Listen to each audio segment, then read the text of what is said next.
الحمدللہ رب العالمین والصلاة والسلام علی سید المرسلین الصلاۃ والسلام علیکہ یا رسول اللہ وعلی آلہ وصحابہ یا حبیب اللہ۔ حضرات گرامی قدر، جیسا کہ آپ جان چکے ہیں کہ نمرود ایسا حکمران تھا کہ جس نے پوری روح زمین پر حکمرانی کی تھی۔ اسی وجہ سے اس کے دربار میں سینکڑوں کی تعداد میں نجومی تھے، نجومی اور کاہن اس نے سینکڑوں کی تعداد میں رکھے ہوئے تھے۔ ایک دن نجومیوں اور کاہنوں نے اس کو خبر دی کہ اس سال ایک ایسا بچہ ہوگا جو تیرے تخت و تاج کو ختم کر دے گا۔ ساتھ ہی ساتھ ایک روایت کے اندر آتا ہے کہ اس کو ایک خواب آیا۔ خواب کے اندر یہ کیا دیکھتا ہے کہ ایک سینگوں والا مینڈا ہے جو اس کے تخت کو توڑ پھوڑ رہا ہے۔ تو اس نے صبح اٹھ کر نجومیوں سے اپنا خواب بیان کیا اور نجومیوں نے اس کو بتایا کہ اس کی تعبیر یہ ہے کہ اس سال ایک ایسا بچہ پیدا ہوگا جو تیرے تخت و تاج کو ختم کر دے گا۔ ایک روایت کے اندر یہ آتا ہے کہ اس نے خواب کے اندر دیکھا ایک ایسا ستارہ آسمان پر نمودار ہوا ہے جس کی روشنی کی وجہ سے چاند اور سورج کی روشنی ختم ہو گئی ہے۔ تو اس نے نجومیوں سے پوچھا کہ میں نے ایسا خواب دیکھا ہے۔ تو نجومیوں نے اسے بتایا کہ اس سال ایک ایسا بچہ پیدا ہوگا جو تیرے تخت و تاج کو ختم کر دے گا۔ اس نے اس خوف کی وجہ سے اب اس نے حکم دے دیا کہ میرے شہر کے اندر، میری سلطنت کے اندر اب جو بھی بچہ پیدا ہوگا میں حکم دیتا ہوں کہ اس کو قتل کر دیا جائے۔ اب کیا ہوا، اس نے اپنے ظلم کی انتہا کر دی۔ جو ہی کوئی بچہ نومولود پیدا ہوتا اس کو قتل کروا دیا جاتا، لیکن اللہ جل شانہ کو کچھ اور ہی منظور تھا۔ اس نے ہر 10 عورتوں پر ایک فوجی اور کچھ عورتیں مقرر کر دی، اور جب مخصوص ایام آتے تو اس وقت ان کو اپنے مردوں کے ساتھ ملنے دیا جاتا، کیونکہ مخصوص ایام کے اندر وہ لوگ بھی اپنی عورتوں سے مجامت نہیں کرتے تھے۔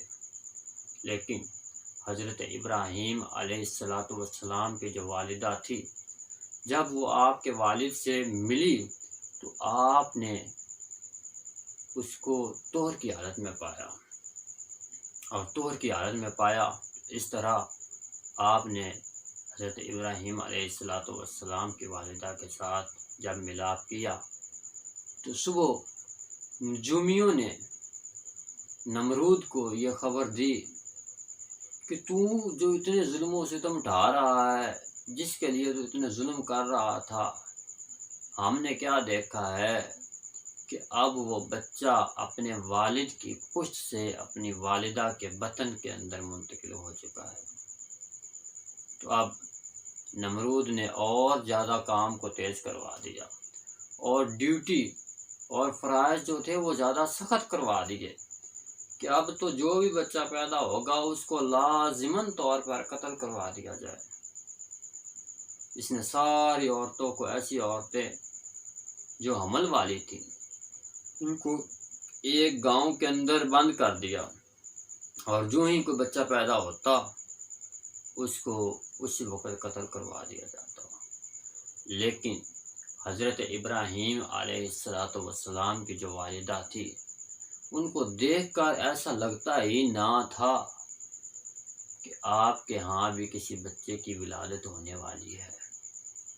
یہی وجہ ہے کہ نہ کوئی عورت اس بات کو معلوم کر سکی اور نہ ہی کوئی اور اس بات کو معلوم کر سکا۔ تو اسی وجہ سے جب آپ علیہ السلام کی ولادت کا وقت قریب آیا تو آپ ایک پہاڑ کی طرف گئی اور وہاں پر ایک غار کو پایا۔ آپ اس غار کے اندر چلی گئی، اور جب اس غار کے اندر گئی تو وہاں پر حضرت خلیل اللہ کے خلیل کی وہاں پر ولادت ہو گئی۔ آپ حضرت ابراہیم علیہ السلام کو وہاں پر چھوڑ کر، غار کے اندر ہی چھوڑ کر آپ واپس شہر کے اندر آ گئے، اور وقتاً فوقتاً وہاں پر جاتی اور حضرت ابراہیم علیہ السلام کو دودھ پلا کر آ جاتی۔ یہاں پر مفسرین کرام نے لکھا ہے کہ آپ کئی دن تک وہاں پر نہ جاتی، اور جب ایک دفعہ تو کئی دنوں کے بعد آپ وہاں گئی تو آپ نے کیا دیکھا کہ حضرت ابراہیم علیہ السلام نے اپنا انگوٹھا اپنے مبارک منہ میں لیا ہوا ہے۔ اور جب نے آپ یہ منظر دیکھا تو آپ دیکھ کر آپ نے سمجھ لیا کہ اللہ جل شانہ اس کو اس انگوٹھے میں سے خوراک مہیا۔ لکھا ہے کہ جبریل آیا اور آ کر اس نے یہ سارا اہتمام کیا، اور آپ کے انگوٹھے سے دودھ آیا کرتا تھا، ایک انگلی سے کھجور کا شیرہ آیا کرتا تھا، ایک سے پانی آیا کرتا تھا، ایک سے شہد آیا کرتا تھا، اور اس طرح اس غار کے اندر آپ کی پرورش ہوتی رہی۔